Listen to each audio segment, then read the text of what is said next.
Hello class, and welcome to your last Photoshop assignment of the semester. Now keep in mind that's not the last assignment of the semester. I'm going to have one more thing for you all to do on Canvas. I'm going to release that the day that finals start, and it will be due when finals end. So make sure you check the website and don't just think that everything's done. And because finals don't necessarily line up with when I normally update the class, check when the first final is. I want to say it's usually a Monday, and keep your eye on that because I don't want you to miss the very last assignment. That said, I'm going to walk you through how to do your final Photoshop assignment, and this is the final project assignment. And this is your 15th assignment, and it's your 14th assignment inside of Photoshop because I believe the first week was accessing Canvas and setting everything up so long ago. Think about how many assignments you had to do this semester and how many you succeeded at. I'm very impressed. It's a lot of hard work and you've managed to do it. And if you've missed a few, or if you're just tuning into this channel to see what's happening, still congratulations.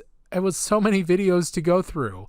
I know. I had to record all of these videos. It takes me about 2 to 3 times as long to record these videos as it does to actually watch these videos. So congratulations on completing everything. It's a lot of work. So give yourself a big high five because you're about to get ready for your final project in Photoshop for this semester. Do check back in on Canvas. There's going to be a little bit more. This week's assignment requires 5 small files to turn in.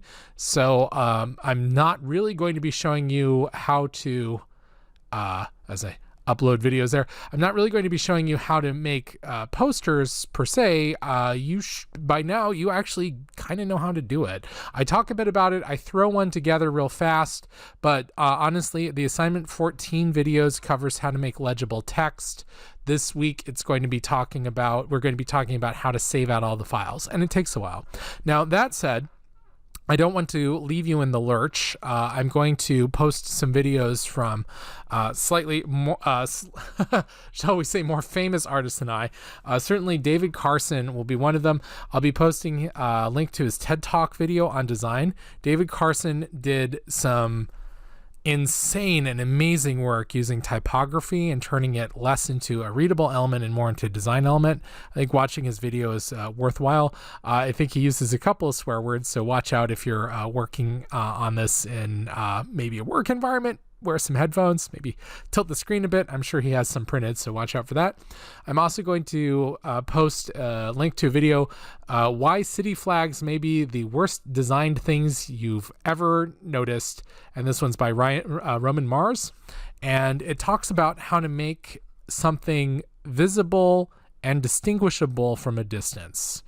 And that's important because you're going to be doing that here with the posters. The difference, and the complicated difference, is that a poster has to have text, and that's the hard part. Well, at least for my assignment, a poster has to have text. It's actually perfectly doable to make iconic posters that don't have any text. But for this assignment, we're going to be using some text.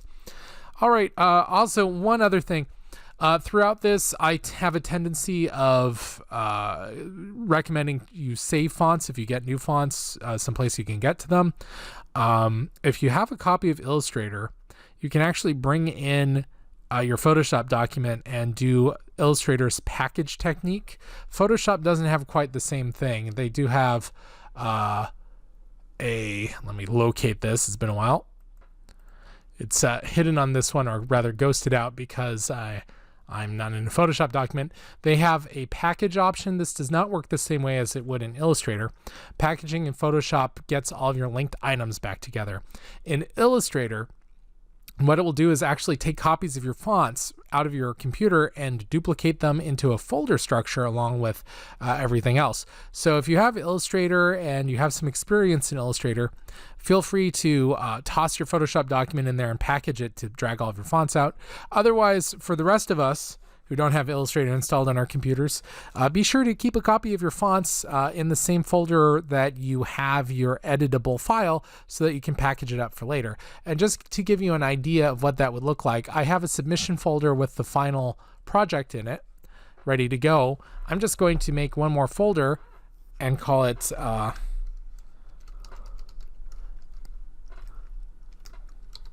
CMPGR 236, Photoshop assignment 15, and I'm going to do this. I have some fonts, so I'm going to copy the fonts, and I'll show you how I got all of these in here.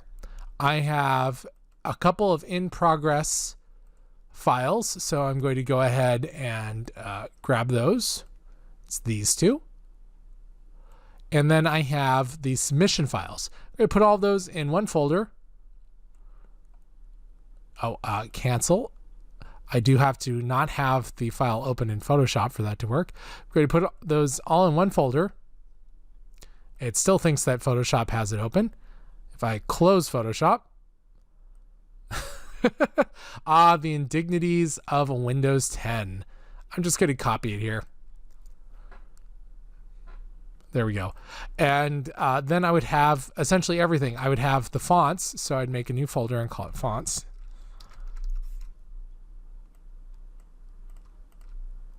I would have the final submissions, and I'd have the original files. Now, why would you want to do this? Well, if you're working for a client, this is a great thing to toss on a flash drive, burn to a CD. If you still have any CD burners, that's even better because that really archives things. Put it on an external hard drive, put it in your Dropbox. You could zip this up if you have compression software. So I could just do a right click and voila. I could email that to myself, whatever. And that would give me the original files to work with. So if months later the client calls back and says, "Hey, remember a few months back you did an assignment, or I gave you this these instructions to build this poster," and you're like, "Oh, okay. We changed the date. We wanted to reuse it. How much would it cost to make those edits?" Well, charge them, and then it will be easy for you because you still have all the original folders. Now, before you say yes, make sure you can locate those files and say, just say something like, "Oh, yeah, I'd love to. It's usually less than my working price. Let me locate those files for you before before we negotiate a price. Can I call you back? Blah, blah, blah, whatever. Find those files. And then voila, you're good to go. It'll probably take you like 15 minutes depending on the edits they need. And then you can charge them for like a couple hours of work because you had the phone call, you had the edits you had to do, you saved all that, you had to find the files, you had to recompress everything, all that stuff. But yeah, it's not that hard. It's just takes a little bit. If you're missing everything, you'd have to recreate the whole file. So it's always a good idea to keep a copy of everything and label everything in a way you can find it. Now that I've said all this, I am just flying off on a tangent here. Without further ado, let's go ahead and take a look at some program covers, some posters from previous semesters, and I'll explain what a program cover is in case you're not sure or haven't seen one. All right, again, congratulations, and let's dive in for one last Photoshop assignment. I'll see you in finals week for one last Canvas assignment on top of this. All right, catch you then.